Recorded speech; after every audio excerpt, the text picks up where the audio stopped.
जय हिंद बच्चों। आज हम कक्षा 12 का मानव भूगोल के मूल सिद्धांत पुस्तक का अध्याय 10 मानव बस्ती पढ़ें। बच्चों, दुनिया में सबसे सुंदर जगह होती है वो होती है हमारा अपना घर। हमें अपने घर से प्यारा कुछ भी नहीं लगता, चाहे कहीं पे कितनी भी सुविधाएं मिल जाए। उन घरों के समूह को हम मकान कहते हैं। आप इसे ग्राम, नगर या एक शहर कह सकते हैं जब यह समूह बड़ा हो जाता है। यह सभी मानव बस्ती के उदाहरण है बच्चों। मानव बस्ती का अध्ययन मानव भूगोल का मूल है, क्योंकि उसकी आवश्यकता है रोटी, कपड़ा और मकान। क्योंकि किसी भी क्षेत्र में बस्तियों का रूप उस क्षेत्र के वातावरण से मानव का संबंध दर्शाता है। एक स्थान जो साधारणतया स्थायी रूप से बसा हुआ हो उसे ही हम मानव बस्ती कहते हैं। मकानों का स्वरूप बदला जा सकता है, उनके कार्य बदल सकते हैं, परंतु बस्तियां समय एवं स्थान के साथ निरंतर बसती रहेगी। कुछ बस्तियां अस्थायी हो सकती है, जिसमें निवास कुछ ही समय जैसे एक ऋतु के लिए ही होता है। हम बस्तियों का विभाजन या वर्गीकरण बच्चों इस प्रकार करेंगे: ग्रामीण, नगरीय बस्तियां। हम सभी जानते हैं कि बस्तियों के भेद दो प्रकार के होते हैं, नगरीय व ग्रामीण आधार पर। परंतु हम किसी ग्राम को एवं किसी नगर को इस पर कैसा सीमा रखे यह हम बता नहीं सकते। यद्यपि जनसंख्या इसका एक मापदंड हो सकती है, पर यह सर्वव्यापी मापदंड नहीं हो सकता, क्योंकि भारत एवं चीन में जो घने बसे देश है उनमें कई ऐसे गांव हैं जिनकी जनसंख्या पश्चिमी यूरोप एवं संयुक्त राज्य अमेरिका के नगरों से अधिक है। एक समय था जब गांव में निवासियों का मुख्य उद्योग कृषि करना या प्राथमिक गतिविधियों में लगे रहना था, परंतु वर्तमान समय में विश्व के विकसित देशों की नगरीय जनसंख्या यद्यपि शहरों में कार्य करती है, तथापि वे गांवों में रहना पसंद करते हैं। गांव एवं शहरों में यह अंतर होता है कि नगरों और शहरों के निवासियों का मुख्य व्यवसाय द्वितीयक और तृतीयक गतिविधियों से संबंधित रहता है। इसके विपरीत जो गांव में रहने वाले निवासियों का मुख्य व्यवसाय प्राथमिक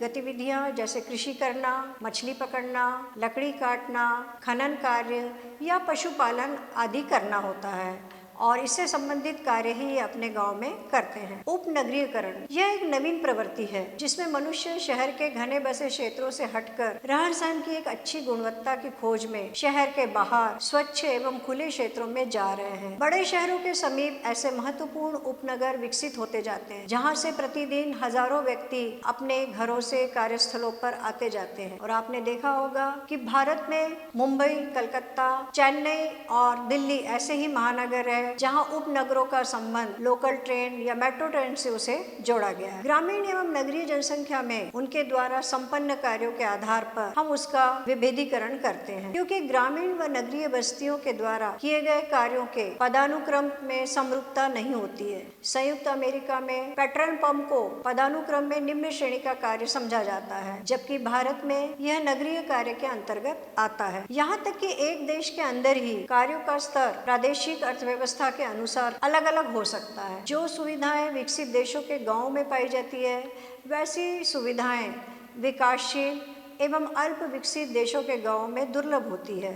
1991 की भारतीय जनगणना में नगरीय बस्ती को इस प्रकार परिभाषित किया है कि सभी स्थान जहां नगरपालिका, निगम, छावनी बोर्ड या अधिसूचित नगरीय समिति नोटिफाइड टाउन एरिया कमेटी एवं कम से कम 5000 व्यक्ति वहां निवास करते हो, 75% पुरुष श्रमिक गैर कृषि कार्यों में संलग्न हो व जनसंख्या का घनत्व 400 व्यक्ति प्रति वर्ग किलोमीटर हो, ऐसे स्थान या क्षेत्र को हम नगरीय बस्ती कहेंगे। बस्तियों के प्रकार और प्रतिरूप हर जगह अलग अलग होते हैं। बस्तियों का वर्गीकरण हम उनकी आकृति एवं प्रतिरूपों के आधार पर करते हैं। आकृति के आधार पर बस्तियों को मुख्यतः हम निम्न प्रकार से वर्गीकृत कर सकते हैं। सबसे पहला होता है बच्चा सहंत बस्ती। इस प्रकार की बस्तियां वे होती है जिनमें मकान जो होते हैं या घर है वो एक दूसरे के बहुत पास पास बने होते हैं। इस तरह की बस्तियों का विकास नदी घाटियों के सहारे या उपजाऊ मैदानों में होता है। यहाँ रहने वाले समुदाय मिलकर रहते हैं एवं उनके व्यवसाय भी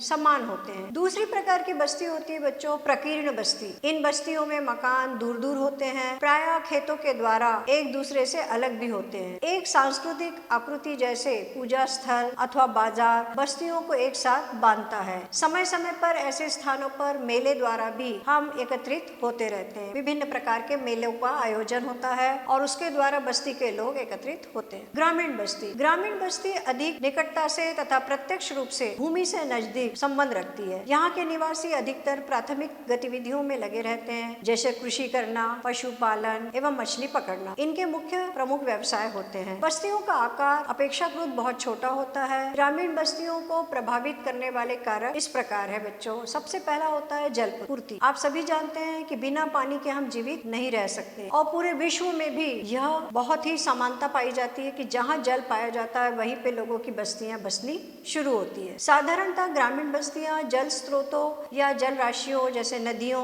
झीलें एवं झरनों इत्यादि के समीप स्थित होते हैं, जहाँ जल आसानी से उपलब्ध हो जाता है। कभी कभी पानी की आवश्यकता लोगों को अन्य सुविधाजनक स्थानों जैसे दलदल से घिरे द्वीपों अथवा नदी किनारे के निचले क्षेत्रों में बसने के लिए प्रेरित करते हैं। अधिकांश जल आधारित नम बिंदु बस्तियों में पीने, खाना बनाने, वस्त्र धोने आदि के लिए जल की उपलब्धि जैसे अनेक लाभ उपलब्ध होते हैं। फार्म भूमि की सिंचाई के लिए नदियों और झीलों का उपयोग किया जा सकता है। इन्हीं जल स्रोतों से वहाँ के निवासी भोजन हेतु मछली पकड़ते हैं तथा नाव चलाने योग्य नदियाँ, झीलों का उपयोग जल यातायात के लिए करते हैं। भूमि मनुष्य बसने के लिए उस जगह को चुनाव करता है जहाँ की भूमि कृषि कार्य के लिए उपयुक्त व उपजाऊ हो। यूरोप में दलदली क्षेत्र एवं निचले क्षेत्र में बस्तियां नहीं बसाई जाती है, जबकि दक्षिणी पूर्वी एशिया में रहने वाले लोग नदी घाटियों के निम्न भाग एवं तटवर्ती मैदानों के निकट बस्तियां बसा, जो कि उन्हें नम चावल की कृषि के लिए सहायक होते हैं। किसी भी क्षेत्र में प्रारंभिक अधिवासी उपजाऊ व समतल क्षेत्रों में ही बसते थे। उच्च भूमि के क्षेत्र मनुष्य ने अपने अधिवास हेतु उच्च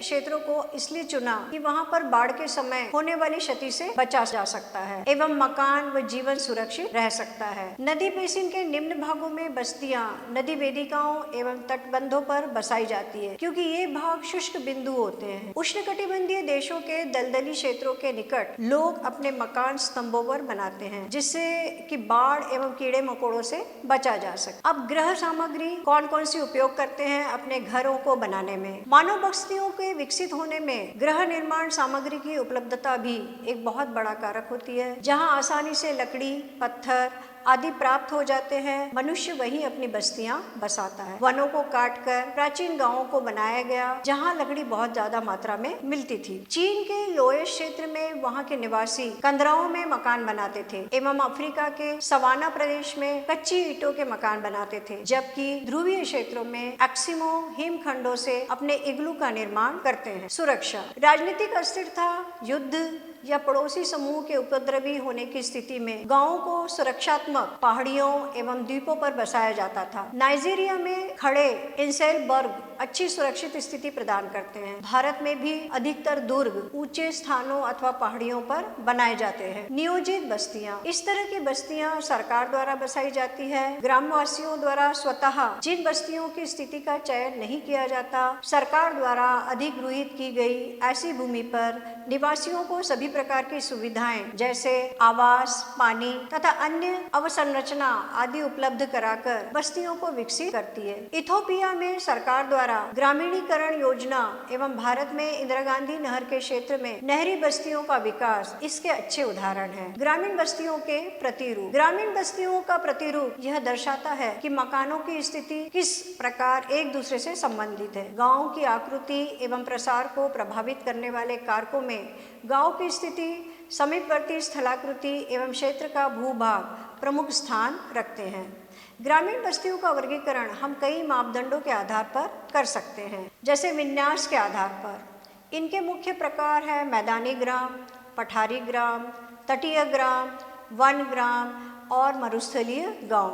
कार्य के आधार पर इसमें कृषि ग्राम, मछुआरों के ग्राम, लकड़हारों के ग्राम, पशुपालक गांव इसी के अंतर्गत आते हैं। बस्तियों की आकृति के आधार पर इसमें कई प्रकार की ज्यामिति की आकृतियां हो सकती है, जैसे रेखीय बस्तियां, आयताकार बस्तियां, वृत्ताकार बस्तियां या तारे के आकार की बस्तियां। कहीं कहीं पे टी के आकार की चौकर पट्टी दोहरे ग्राम भी पाए जाते हैं। रेखीय प्रतिरूप, इस प्रकार की बस्तियों में मकान सड़कों, रेलवे लाइनों, नदियों, नहरों, घाटी के किनारे अथवा तटबंधों पे पर स्थित होते हैं। आयताकार प्रतिरूप, ग्रामीण बस्तियों का यह प्रतिरूप समतल क्षेत्रों अथवा चौड़ी अंतराल पर्वतीय घाटों में पाया जाता है। इसमें सड़कें आयताकार होती है जो एक दूसरे को समकोण पर काट। वृत्ताकार प्रतिरूप, इस प्रकार के गांव झीलों व तालाबों आदि क्षेत्रों के चारों ओर बस्ती बस जाने से विकसित होते हैं। कभी कभी गांव को इस योजना से बसाया जाता है कि उसका मध्य भाग खुला रहे जिसमें पशुओं को रखा जाए ताकि वे जंगली जानवरों से सुरक्षित रहे। तारे के आकार का प्रतिरूप, जहाँ कई मार्ग आकर एक स्थान पर मिलते हैं उन मार्गों के सहारे मकान बन जाते हैं। वहाँ तारों के आकार की बस्तियां विकसित होती है। टी आकार या वाई आकार, क्रॉस आकार की बस्तियां भी सड़क के तिराहों पर विकसित होती है, जबकि वाई आकार की बस्तियां उन क्षेत्रों में पाई जाती है जहां पर दो मार्ग आकर तीसरे मार्ग से मिलते हैं। क्रॉस आकार की बस्तियां चौराहों पर प्रारंभ होती है जहां चौराहों के चारों दिशा में बसाव प्रारंभ हो जाता है। ग्रामीण बस्तियों की बहुत सारी समस्याएं होती है बच्चों। विकासशील देशों में ग्रामीण बस्तियों की संख्या अधिक है एवं उनका आधारभूत ढांचा भी अविकसित है। ये नियोजक के सम्मुख बड़ी चुनौती और सुअवसर प्रस्तुत करते हैं। विकासशील देशों में ग्रामीण बस्तियों में जल की आपूर्ति भी पर्याप्त नहीं है। पर्वतीय एवं शुष्क क्षेत्रों में निवासियों को पेयजल हेतु लंबी दूरियां तय करनी पड़ती है। जल जनित बीमारियां जैसे हैजा, पीलिया आदि असामान्य समस्याएं हैं। दक्षिणी एशिया के देश प्राय बाढ़ एवं सूखे से ग्रस्त रहते हैं। सिंचाई की सुविधाएं कम होने से कृषि कार्य पर भी प्रभाव पड़ता है। शौच घर एवं कूड़ा कचरा निस्तारण की सुविधाएं नगण्य होती है जिससे इन क्षेत्रों में स्वास्थ्य संबंधी समस्याएं रहती है। नगरीय बस्तियां, तीव्र नगरीयकरण के कारण विकास एक नूतन परिघटना है। कुछ समय पूर्व तक बहुत ही कम बस्तियां कुछ हजार से अधिक निवासियों वाली ही थी। प्रथम नगरीय बस्ती लंदन नगर की जनसंख्या लगभग 1810 ईस्वी तक 10 लाख हो गई थी, लेकिन 1982 में विश्व में करीब 175 नगर 10 लाख से अधिक जनसंख्या वाले थे। 1800 में विश्व की 3% जनसंख्या नगरीय बस्तियों में निवास करती, जबकि वर्तमान समय में 54% जनसंख्या नगरों में निवास करती है। नगरीय बस्तियों का वर्गीकरण इस प्रकार है बच्चों कि नगरीय क्षेत्रों की परिभाषा एक से दूसरे देश में भिन्न होती है। हर देश के में नगरों की परिभाषा अलग अलग है। वर्गीकरण के कुछ सामान्य आधार है जैसे जनसंख्या का आकार, मनुष्य द्वारा किए जाने वाले व्यवसाय और तीसरा है प्रशासकीय ढांचा। पहला है कि जनसंख्या का आकार। नगरीय क्षेत्रों को परिभाषित करने के लिए अधिकतर देशों ने इसी मापदंड को अपनाया है। नगरीय क्षेत्र की श्रेणी में आने के लिए जनसंख्या के आकार की निचली सीमा कोलंबिया में 1500, अर्जेंटीना एवं पुर्तगाल में 2000, संयुक्त राज्य अमेरिका एवं थाईलैंड में 2500, भारत में 5000 और जापान में 30,000 व्यक्ति है। भारत में जनसंख्या के अतिरिक्त जनसंख्या घनत्व भी 400 व्यक्ति प्रति वर्ग किलोमीटर होना चाहिए एवं साथ ही साथ गैर कृषि कार्य में लगी जनसंख्या को भी ध्यान में रखा जाता है। विभिन्न देशों में जनसंख्या घनत्व अधिक या कम होने की स्थिति में घनत्व का मापदंड उसी के अनुरूप बढ़ता या घट जाता है। डेनमार्क, स्वीडन एवं फिनलैंड में 250 व्यक्तियों की जनसंख्या वाले सभी क्षेत्र नगरीय क्षेत्र कहलाते हैं। आइसलैंड में नगर होने के लिए न्यूनतम जनसंख्या 300 मनुष्य होनी चाहिए, जबकि कनाडा, वेनेजुएला में यह संख्या 1000 व्यक्ति है। व्यावसायिक संरचना, जनसंख्या के आकार के अतिरिक्त कुछ देशों में जैसे भारत में प्रमुख आर्थिक गतिविधियों को भी नगरीय बस्तियां निर्दिष्ट करने के लिए मापदंड माना जाता है। इसी प्रकार इटली में उस बस्ती को नगरीय कहा जाता है जिसकी आर्थिक रूप से उत्पादक जनसंख्या का 50% गैर कृषि कार्यों में संलग्न हो। भारत में यह मापदंड 75% रखा गया है। प्रशासन, कुछ देशों में किसी बस्ती को नगरीय बस्ती में वर्गीकृत करने हेतु प्रशासनिक ढांचे को मापदंड माना जाता है। उदाहरण के लिए भारत में किसी भी आकार की बस्तियों को नगर के रूप में वर्गीकृत किया जाता है यदि वहां नगरपालिका, छावनी बोर्ड या अधिसूचित नगरीय क्षेत्र समिति। इसी प्रकार लैटिन अमेरिका के देश ब्राजील एवं बोलीविया में जनसंख्या का आकार का ध्यान नहीं रखते हुए भी किसी भी प्रशासकीय केंद्र को नगरीय केंद्र माना जाता है। स्थिति, नगरीय केंद्रों की स्थिति उनके द्वारा संपन्न कार्यों के आधार पर देखी जाती है। उदाहरण के तौर पर बच्चों, किसी अवकाश सैरगाह की स्थिति के लिए आवश्यक बात होनी चाहिए कि औद्योगिक नगर, सेना नगर या एक समुद्री पत्तन नगर के लिए आवश्यक स्थितियों से भिन्न होती। सामरिक नगरों की स्थिति ऐसी जगह को जहां इसे प्राकृतिक सुरक्षा मिले, खनिज नगरों के लिए क्षेत्र में आर्थिक दृष्टिकोण से उपयोगी खनिजों का पाया जाना आवश्यक। औद्योगिक नगरों के लिए स्थानिक शक्ति के साधन एवं कच्चा माल, पर्यटन केंद्र के लिए आकर्षक दृश्य या सामुद्रिक तट, औषधीय जल वाला झरना या कोई ऐतिहासिक अवशेष, पत्तन के लिए पोताश्रय का होना, ये स्थिति के ही पर्याय है। प्राचीन नगरीय बस्तियों की स्थिति जलगृह, निर्माण सामग्री एवं उपजाऊ भूमि उपलब्धता पर निर्भर रहती है। यद्यपि वर्तमान में भी उपरोक्त कारकों का महत्व कम नहीं हुआ है, फिर भी आधुनिक प्रौद्योगिकी के कारण ऐसे क्षेत्रों में भी नगरीय बस्तियां विकसित हो रही है जहां उपरोक्त सुविधाएं न हो। पाइपलाइन के द्वारा जल दूर दूर तक पहुंचाया जा रहा है एवं यातायात के साधनों के माध्यम से गृह निर्माण सामग्री भी दूरस्थ क्षेत्रों में से प्राप्त की जा सकती है, जिससे नगरों के विस्तार के स्थान के अलावा उनकी स्थिति भी महत्वपूर्ण भूमिका निभा रही है। जो नगर महत्वपूर्ण व्यापारिक मार्गों के निकट है, उनका विकास तेजी से होता जाता है। नगरीय क्षेत्रों के कार्य। प्राचीन नगर प्रशासन, व्यापार, उद्योग, सुरक्षा एवं धार्मिक महत्व के केंद्र हुआ करते थे, परंतु कई अन्य कार्य इस सूची में जुड़ गए हैं। आजकल कई नए कार्य जैसे मनोरंजनात्मक, यातायात, खनन, निर्माण, आवासीय तथा सबसे नवीन सूचना प्रौद्योगिकी आदि कुछ विशिष्ट नगरों में संपन्न होते हैं। इनमें से कुछ कार्यों के लिए नगरीय केंद्रों के समीप ग्रामीण क्षेत्रों से किसी भी प्रकार के आधारभूत संबंधों की आवश्यकता नहीं होती है। यद्यपि नगर बहुत से कार्य करते हैं, पर हम केवल उनके द्वारा किए गए प्रमुख कार्यों का ही उल्लेख करते हैं। उदाहरण के तौर पर हम शेफील्ड को औद्योगिक नगर, लंदन को पत्तन नगर, चंडीगढ़ को प्रशासकीय नगर सोचते हैं। बड़े नगरों में विभिन्न प्रकार के कार्य किए जाते हैं। इसके अतिरिक्त समय के अनुसार नए नए कार्य विकसित होते रहते हैं। इंग्लैंड के 19वीं शताब्दी में मछली पकड़ने वाले पत्तनों ने अब पर्यटन को विकसित कर लिया है। कई प्राचीन बाजार, नगर अब विनिर्माण कार्यों के लिए जाने जाते हैं। नगरों एवं शहरों का वर्गीकरण निम्न प्रकार से हम कर सकते हैं। जैसे प्रशासनिक नगर, किसी भी राष्ट्र की राजधानियां जहाँ पर केंद्रीय सरकार के प्रशासनिक कार्यालय होते हैं, उन्हें प्रशासनिक नगर कहा जाता है। जैसे नई दिल्ली,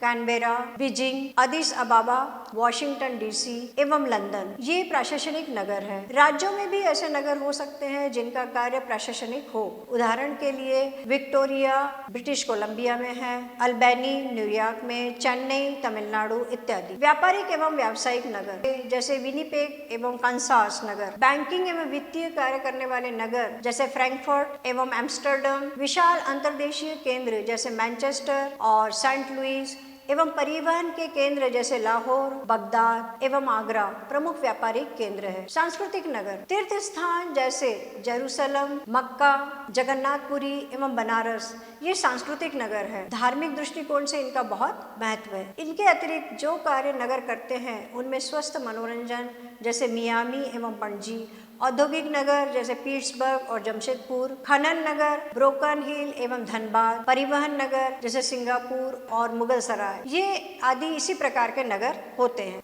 अदिस अबाबा नवीन पुष्प है, इथोपिया की राजधानी। यह नगर अदिस अबाबा जैसा कि इसके नाम से विदित है। अदिस नया, अबाबा पुष्प, एक नया नगर है जिसकी स्थापना 1878 में हुई थी। संपूर्ण नगर पर्वतीय घाटी स्थलाकृति पर स्थित है। सड़कों का प्रारूप स्थानीय धरातल से प्रभावित है। राजकीय मुख्यालय, प्लाजा, अरात एवं अमिस्ट किलों के चारों ओर से सड़कें जाती है। मरकाटो में एक बहुत विकसित बाजार है जिसके विषय में मान्यता है कि उत्तर में काहिरा एवं दक्षिण में जोहान्सबर्ग के बीच ये सबसे बड़ा बाजार है। अदिस अबाबा जहाँ एक बहुसकाय विश्वविद्यालय, चिकित्सा महाविद्यालय एवं कई अच्छे स्कूल होने की वजह से शिक्षा का भी एक महत्वपूर्ण केंद्र है। जिबूती, अदिस अबाबा रेलमार्ग का अंतिम स्टेशन है। बोले हवाई अड्डा सापेक्षतः एक नया हवाई अड्डा है। इस नगर का तेजी से विकास हुआ है क्योंकि यहाँ इथोपिया के मध्य में स्थित है और ये कई प्रकार के कार्य यहाँ पे संपन्न किए जाते हैं। कैनबरा एक महत्वपूर्ण नगर है। अमेरिकन वास्तुविद वॉल्टर बर्लिन ग्रिफिन ने सन 1912 में ऑस्ट्रेलिया की राजधानी के लिए इस नगर की योजना बनाई। भूदृश्य की प्राकृतिक आकृतियों को ध्यान में रखते हुए लगभग 25,000 निवासियों के लिए यहाँ पर उद्यान नगर की कल्पना की गई। इसमें 5 मुख्य केंद्र थे, प्रत्येक के अलग अलग कार्य थे। पिछले कुछ दशकों में कई उपनगर इसके समीप बन गए, जिनके अपने केंद्र हैं। नगर में बहुत खुले क्षेत्र है और कई उद्यान और पार्क है। नगरीय बस्तियों के प्रकार। नगरीय बस्ती अपने आकार, उपलब्ध सुविधाओं एवं उनके द्वारा संपन्न किए जाने वाले कार्यों के आधार पर कई नामों से पुकारी जाती है, जैसे नगर, शहर, मिलियन सिटी, सन्न नगर और विश्व नगरी। सबसे पहले पढ़ते हैं बच्चों नगर। नगर की संकल्पना को ग्राम के संदर्भ में आसानी से समझा जा सकता है। केवल जनसंख्या का आकार ही मापदंड नहीं होता है। नगरों एवं गांवों के कार्यों की विषमता सदैव स्पष्ट नहीं होती, परंतु कुछ विशेष कार्य जैसे निर्माण, खुदरा एवं थोक व्यापार एवं व्यावसायिक सेवाओं को नगरों में ही विद्यमान किया जाता है। शहर,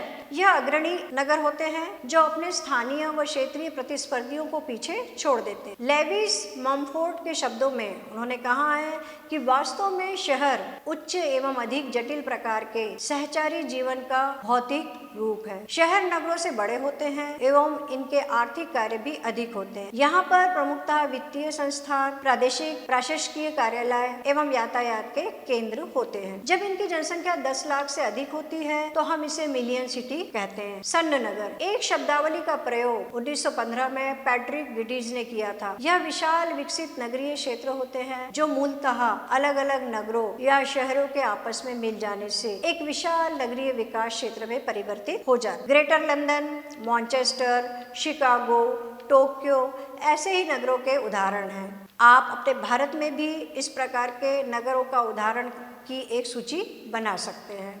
मिलियन सिटी, विश्व में मिलियन सिटी की संख्या पहले से की अपेक्षा निरंतर बढ़ती जा रही है। 1800 में लंदन इस श्रेणी में आया था, लेकिन 1850 में पेरिस, 1860 में न्यूयॉर्क तथा 1950 तक विश्व में 80 शहर मिलियन सिटी थे। मिलियन सिटी की वृद्धि प्रत्येक तीसरे दशक में 3 गुनी होती जा रही है। 1975 में इनकी संख्या 160 थी, जो बढ़कर 2005 में 438 हो गई। 70 के मध्य में 162 मिलियन सिटी थे, जो 2005 में इनकी संख्या 3 गुना वृद्धि हो गई है और संख्या भी 438 तक पहुंच गई है। 2016 में दुनिया भर में 512 शहरों में कम से कम 1 मिलियन निवासी थे।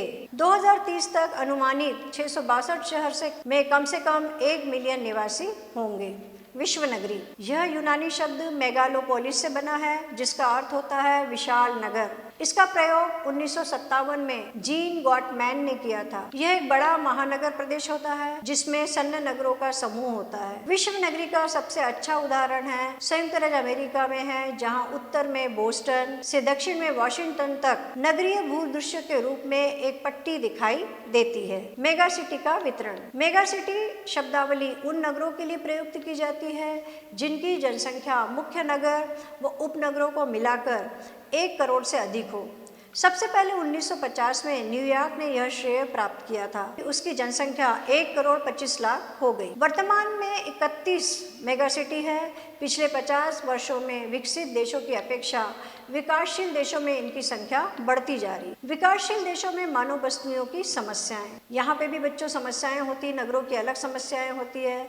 विकासशील देशों में बस्तियों से संबंधित कई प्रकार की समस्याएं होती है, जैसे अवहनीय जनसंख्या का केंद्रीकरण, तंग आवास एवं गलियां, पीने योग्य जल जैसी सुविधाओं की कमी। इसके अतिरिक्त इनमें आधारभूत ढांचा जैसे बिजली, गंदे पानी की निकासी, स्वास्थ्य एवं शिक्षा आदि की सुविधाओं की कमी होती है। नगरीय बस्तियों की समस्या होती है कि रोजगार के अवसर, नागरिक सुविधा के लिए मानव शहरों की ओर आता है, परंतु विकासशील देशों में अधिकतर शहर अनियोजित है, अतः आने वाले व्यक्ति अत्यंत भीड़ की स्थिति पैदा कर देते हैं।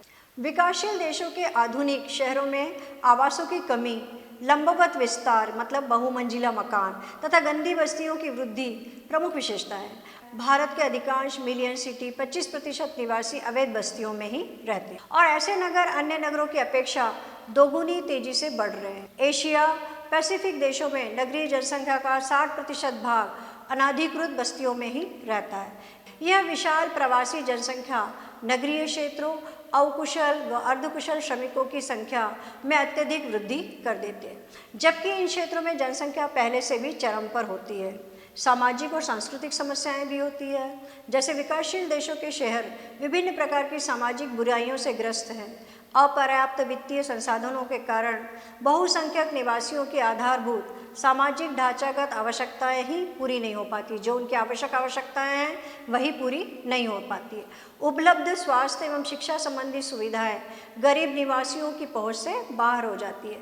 विकासशील देशों में स्वास्थ्य सूचक भी एक निराशाजनक चित्र प्रस्तुत करते हैं। बेरोजगारी एवं शिक्षा की कमी के कारण अपराध अधिक होते हैं। ग्रामीण क्षेत्रों में स्थानांतरित जनसंख्या में पुरुषों की अधिकता के कारण इन नगरों में जनसंख्या का लिंग अनुपात असंतुलित हो जाता है। पर्यावरण संबंधी भी समस्याएं होती है। विकासशील देशों में रहने वाले विशाल नगरीय जनसंख्या जल का केवल उपयोग ही नहीं करती, वरन जल एवं सभी प्रकार के व्यर्थ पदार्थों का निस्तारण भी करती है। विकासशील देशों के अनेक नगरों में पीने योग्य पानी की न्यूनतम आवश्यकता की पूर्ति या घरेलू और औद्योगिक उपयोग के लिए जल की उपलब्धता अत्यधिक कठिन हो जाती है। घरेलू एवं औद्योगिक कार्यों के लिए परंपरागत ईंधन का उपयोग और जिससे वायु प्रदूषित हो जाती है और अनुपयुक्त मल निस्तारण व्यवस्था अस्वास्थ्यकर दशाएं पैदा करती है। घरेलू एवं औद्योगिक अपशिष्ट को सामान्य मल व्यवस्था में डाल दिया जाता है या बिना किसी शोधन के अनिश्चित स्थानों पर डाल दिया जाता है और जनसंख्या को आवास प्रदान करने के लिए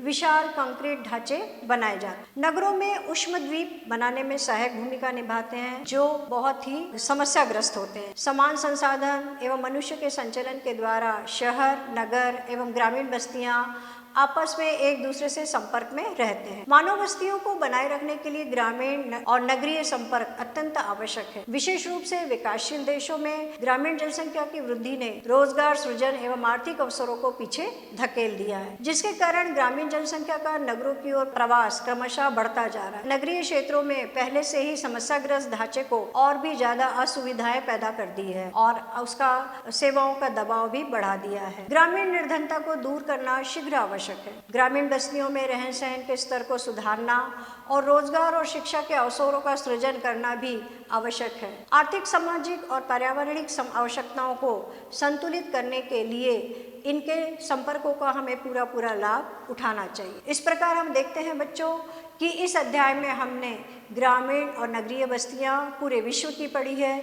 यह पूरा अध्याय विश्व के संदर्भ में है और इस प्रकार हमारा यह अध्याय समाप्त होता है। बच्चों, आप अपने घर में होंगे, सुरक्षित होंगे, स्वस्थ होंगे। जय